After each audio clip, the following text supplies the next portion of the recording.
안녕하십니까. 더불어민주당 국민소통위원회 2월 27일 목요일 미투파출소 현황 및 대응 브리핑하겠습니다. 오늘 국민소통위원장 전영기 의원님 함께하셨습니다. 허위조작정보감시단 양문석 의원님 함께하셨습니다. 민주파출소 현황은 2월 27일 9시 기준으로 944명이 방문했고 381건이 제보됐습니다. 매체별로는 유튜브가 30.71%로 제일 높은 수치를 기록하고 있으며 네이버가 22.83%, SNS가 16.28%, 커뮤니티가 3.41%로 제보됐습니다. 주로 제보된 내용은 양문석 의원님이 먼저 발표하시겠습니다. 예, 오늘은 좀비 채널, 그다음에 간첩, 그리고 이하여대 관련 내용들을 정리해서 말씀드리겠습니다. 먼저 불법 도박 사이트를 홍보하던 유튜브 채널이 좀비 채널로 변경되어 허위조작 정보를 유포하는 정황이 포착되었습니다. 기존의 불법 도박 광고를 주로 하던 채널들이 현재는 정치적 허위조작 정보를 살포하는 방식으로 운영되고 있으며 일부 채널에서는 여전히 도박 사이트 홍보 문구와 영상이 남아 있는 것으로 확인되었습니다. 특히 이러한 불법 도박 네트워크는 여전히 활발히 운영 중이며 주식 및 가상자산 가짜 거래소 회원 모집, 부업을 미끼로 한 보이스피싱 사기 등과 연결될 가능성이 높습니다. 도박 홍보 방식과 좀비 채널의 운영 방식이 유사하다는 점에서 단순한 허위 정보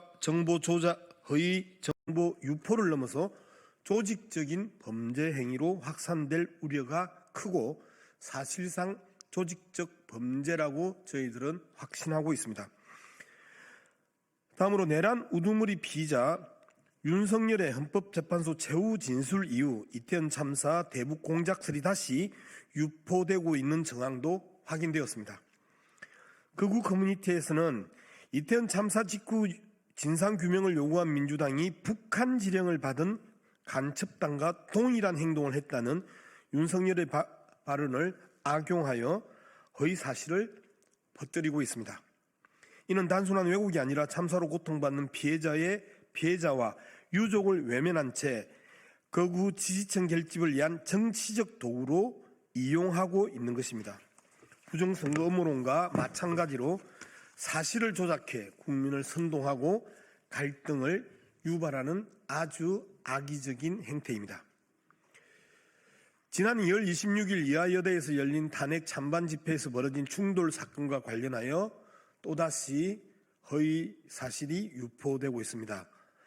신남성연대 유튜브 배인규와 탄핵 찬반 집회 참가자들이 몸싸움을 벌이는 과정에서 일부 참가자가 넘어지는 장면이 온라인에 확산되자 극우 커뮤니티에서는 빨갱이들이 자해 공갈을 했다, 배인규를 폭행했다, 간첩들이 하는 짓과 꼭 같다는 허위 주장과 조롱이 이어지고 있습니다. 특히 일부 게시판에는 CX, 짱깨 X들 다 화형시켜버렸으면과 같은 극단적 혐오 표현이 포함되어 있어 정치적 선동을 넘어 심각한 정오 범죄를 조장하는 수준에 이르고 있습니다. 허위조작 정보감시단에서는 다음과 같은 조치를 취하겠습니다. 첫째, 좀비 채널이 단순한 허위조작 정보 유포를 넘어 불법 도박, 금융 사기 등과 연계된 조직적 범죄에 활용되고 있는 정황을 분석하여 수사기관과 공유하겠습니다. 둘째, 이태원 참사 대북 공작설로 허위 조작 정보를 유포하며 피해자를 모욕하고 정치적 선동 목적으로 허위 조작 정보를 확산하는 행위에 대해서는 강력하게 대응하겠습니다.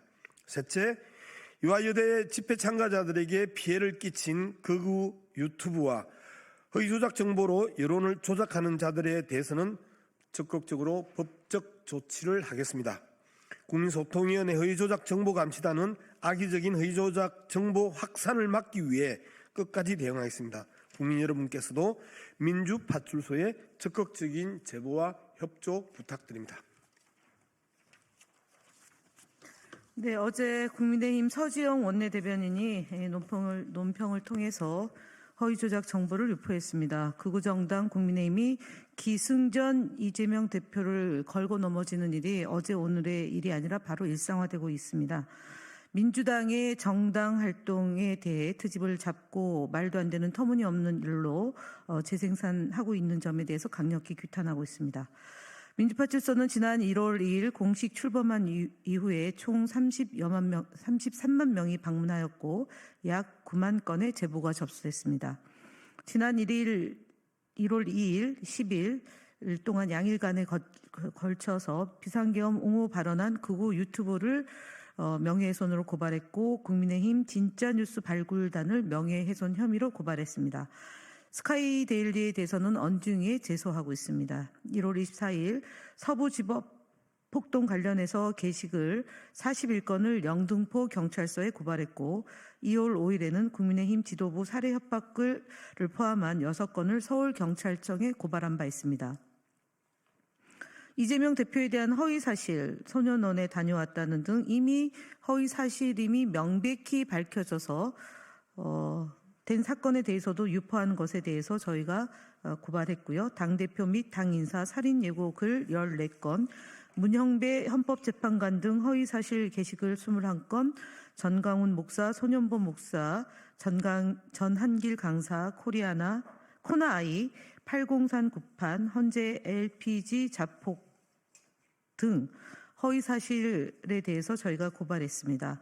네이버 카페와 블로그 등을 통해 권리를 침해한 489건 중에 247건을 삭제 및 폐쇄 조치를 했습니다. 그렇기 때문에 서지영 원내대변인이 발표한 논평은 사실이 아닙니다. 또한 좀비 채널 102건 중에 29건이 계정이 폐쇄됐고 국민에게 해로운 채널에 대해서는 지속적인 모니터링과 신고를 하겠습니다. 더 이상 허위 조작 정보와 가짜 뉴스를 살포하지 마십시오. 그렇다고 해서 윤석열 대통령이 파면 안 되지 않습니다. 파면됩니다. 다음으로는 국민의힘 거짓말 시리즈에 대해서 30번째와 31번째에 대한 말씀을 하겠습니다.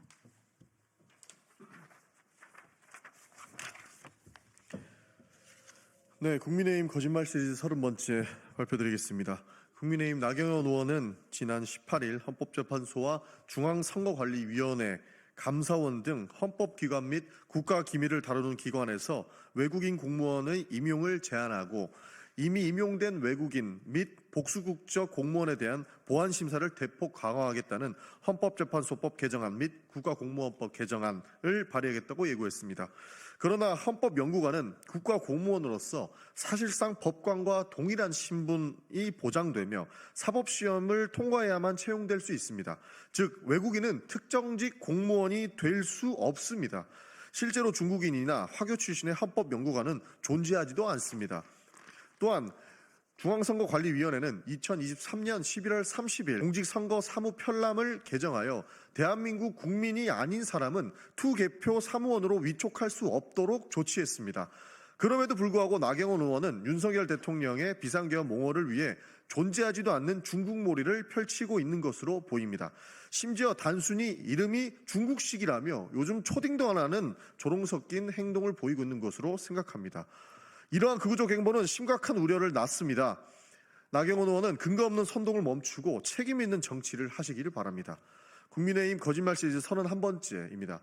윤석열 대통령은 지난해 11월 7일 대국민 담화 및 기자회견에서 그 당시 공관위원장이 우리 정진석 비서실장인 줄 알고 있었다고 발언했습니다.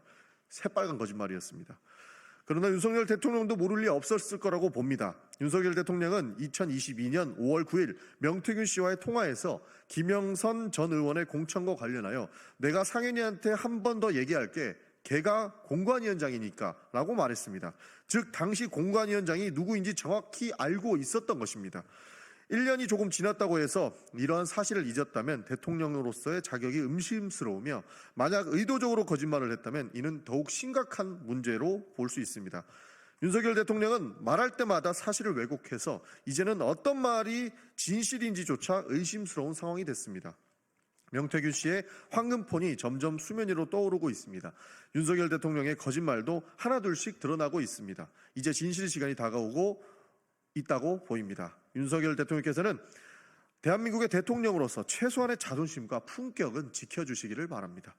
국민소통위원회는 윤석열 대통령 탄핵과 관련해 무분별하게 확산되고 있는 허위 조작 정보에 대해 단호히 대응할 것입니다. 감사합니다.